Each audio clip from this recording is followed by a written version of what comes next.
ముస్లింలు ఎప్పుడు దాడి చేసినా నష్టపోయింది హిందూ మహిళలేనన్నారు బీజేపీ నేత Monika Sunkara. Kashmir files, Kerala files, Telangana files లో జరిగింది ఇదేనన్నారు. హిందువులపై దాడులని అరికట్టాలన్నారు. సీఎం రేవంత్ రెడ్డికి చేతకాకపోతే వెంటనే రాజీనామా చేయాలని డిమాండ్ చేశారు. చెంగిచెర్ల ఘటనను మీడియాలో రాకుండా అడ్డుకుంటున్నారంటూ విమర్శించారు.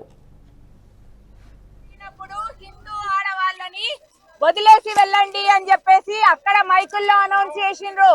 కేరళ ఫైల్స్ లో హిందూ ఆడపిల్లలను ఎత్తుకెళ్లి సెక్స్ స్లేవుల్ గా తయారు చేసిండ్రు. తెలంగాణ ఫైల్స్ లో హిందూ తెలంగాణ ఆడబిడ్డలను నగ్నంగా బతుకమ్మ ఆడిచ్చిండ్రు. ఇలా ముస్లింలు ఎప్పుడు దాడి చేసినా నష్టపోయేది, బాధపడేది హిందూ మహిళలు మాత్రమే.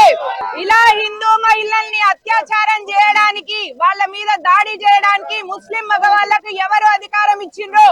రేవంత్ రెడ్డికి చేత కాకపోతే, తాను గుంపు మేస్త్రి అనుకుంటే వెంటనే రాజీనామా చేయాలి. రేవంత్ రెడ్డి ఇప్పటికీ నమ్మలేకపోతుండా తనకు తాను ముఖ్యమంత్రి అయినానని? లేదా చేతుల గాజులేసుకొని పోలీసులకు సంఖ్యలు, మీడియాకి సంఖ్యలు వేశాడా? ఈ విషయం ఎందుకు మీడియాలో రావట్లేదు? కాబట్టి మనం ఇది సోషల్ మీడియాలో పాపులర్ చేసి ప్రతి హిందూ తన ఇంటి ఆడబిడ్డ కోసం వచ్చి నిలబడాలి అని నేను ఈ విధంగా అందరి కోసం కోరుకుంటున్నాను. జై శ్రీరామ్. ఈ వీడియో మీకు నచ్చినట్టయితే లైక్ చేయండి, 10 మందికి షేర్ చేయండి. అలాగే కామెంట్ల రూపంలో మీ అభిప్రాయాలను మాతో పంచుకోండి. Nationalist hub group of channels ను సబ్స్క్రైబ్ చేసుకుని తెలుగునాట జాతీయవాద జర్నలిజాన్ని ప్రోత్సహించండి. ఈ వీడియో కింద ఉన్న బెల్ ఐకాన్ పై క్లిక్ చేయడం మర్చిపోవద్దు.